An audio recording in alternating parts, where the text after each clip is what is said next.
Hey yo, what is good YouTube? This game we're playing AKALI in the top lane against JAYCE, one of her biggest counters and a very oppressive laner. The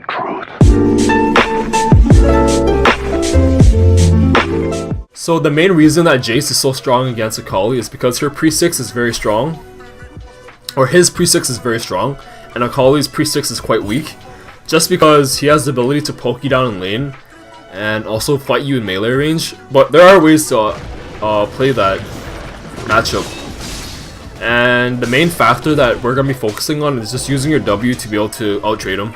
Alright, so normally you should be quite scared of JAYCE because if you walk up for CS, the right thing for him to do is poke you down, and he's doing it but not super well this game because I'm not giving him a lot of room. I'm just stepping back and only walking up when there is opportunities for CS and farming the creeps that are closer to me and further from him. But I do want to start looking for trades for my W, because if I can tag a free Q auto on him, Q auto, then I can chunk him for quite a bit and then just hide in my shroud. And also stand behind minions so it's harder for him to poke you down. Alright, so here I land a Q on JAYCE, I hit him with the auto and then shroud, and I do the same thing again. And because of that, he can't poke me, he also can't trade with me, so I grab a free kill on him. Normally, this is not how most JAYCE plays, because this guy's a bit more aggressive. And he also forgot items, but even if he had a Doran's Blade there, he had no chance of killing me. Because just looking at my HP, no way a Doran's Blade would be able to chunk me for 80-70% of my HP. So when he comes back to the lane, he makes a big mistake. He buys double longsword, when I think he should have bought some magic resist just to give him that early safety against me. And then after that, he can start stacking his lethality. So I back here and I grab double cloth armors. And the reason I didn't go AP was because although I got a free kill on him, JAYCE is still a very strong laner, so you do want to respect the champion, maybe not the player, because he can still poke you out. So it's better to be just safer now, and since I have double cloth now, I can basically have a fairly safe lane and farm with relative ease. So at this point, because I killed him early, JAYCE has it in his head that he's just too scared of me, and he doesn't even try to poke me, and this is a big mistake. Although I am ahead of him, if he can still go for trades with me, but what he shouldn't be doing is overextending those trades. So he should go up and poke me, but he shouldn't try to poke me and then hop onto me. So here he has chances to poke me. However, even with the cloth armors, he still does a bit of damage. But I just heal way too much from my abilities.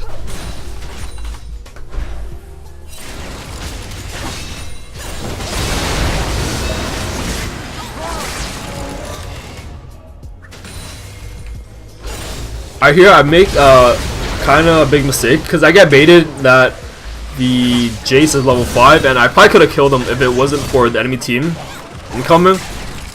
But I should have known that they were coming since I saw that Zoe was missing and also had no words on the Ivern. So that was totally my bad. However, I tell Gregus to hit the dragon because there's 3 top. And actually not a bad trade considering we can get a free Infernal. I don't mind dying once for a free Infernal.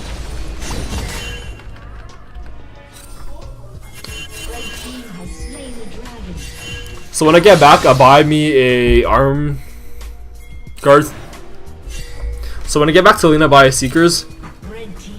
Because, like I said, I still want to get that bit of armor before I start my Gunblade. But then, since now I have my Seekers, then I'll probably start on Gunblade. However, if I get the ability to one-shot Azanias on back, then I probably will do it. Because having Azanias against JAYCE will just help you very well in lane. So now he's starting to build some MR. And luckily I got armor so that I can stay in lane.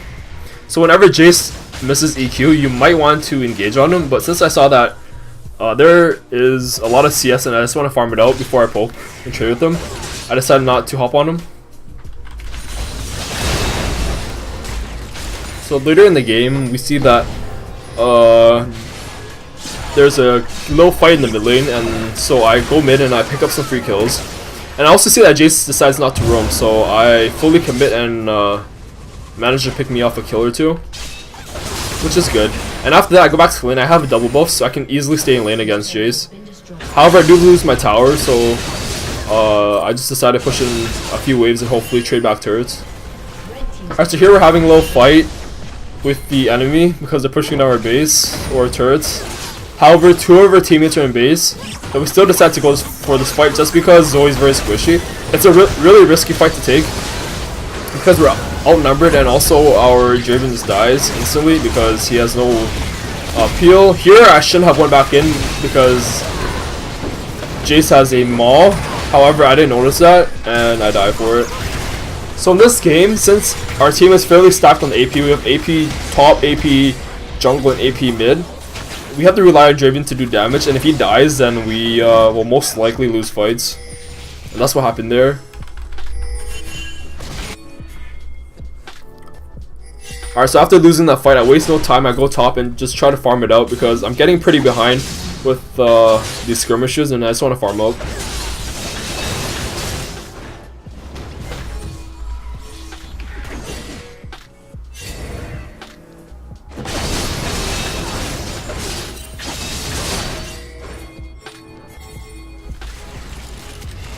Alright, here our team is fighting. I try to pick off the Jace because he just face checks me without knowing, and we end up getting a free kill on him.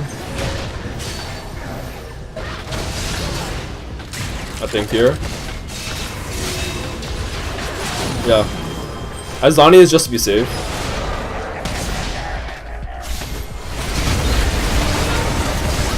Alright, so here I was gonna back, but I see that Jhin opens up, and if Jhin opens up his ultimate, that means he's standing still. So even though I'm very squishy, I have red buff. Maybe I didn't have red buff. But anyways, I can still one-shot Jhin even if I'm 1 HP. So I wasn't scared of him. And after that, we get a pick on Zoe as well, which is good.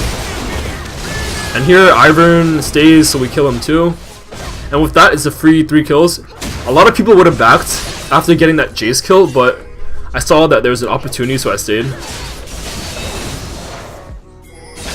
After killing the enemy, I didn't back right away. I decided to go bot and split push because I don't want to waste that pressure. Alright, so here we see that Jace is bot lane, so we ping to start a fight, and if Jace is not here, it's an insta kill. And look at the fight right now, even if he TP's in, by the time he gets in, it won't matter because everyone is already going to get wiped. And just like that, we wipe the enemy off the face of the rift, and we get Baron, I'm pretty sure. And Jace can't do anything.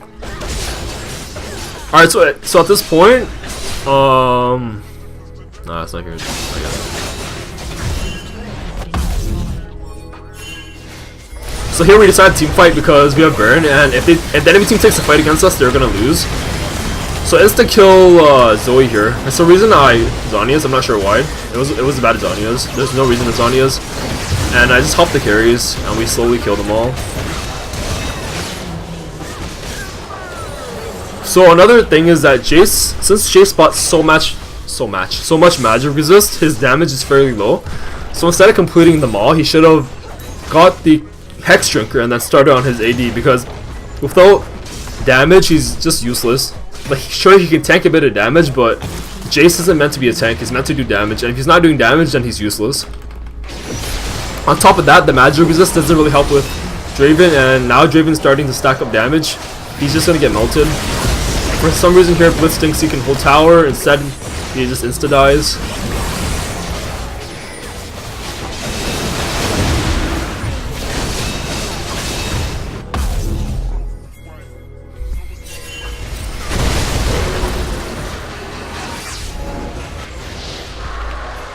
Alright, so the enemy team is not very smart. They should be standing at their inhib right now, or farming side lanes and just give up the inhib.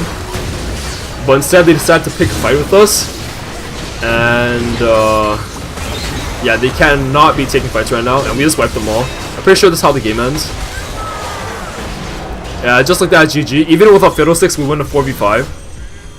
So what they should have done there was, the enemy team should have actually gave up their inhib and farmed the side lanes until we started to get into their base, and then by the time we're in their base, they can hope for us to fight under their tower. And if we fought under their tower, there's a chance that they may have won, because as you can see, there's not too many minions here, so we could have pushed the turret anyways.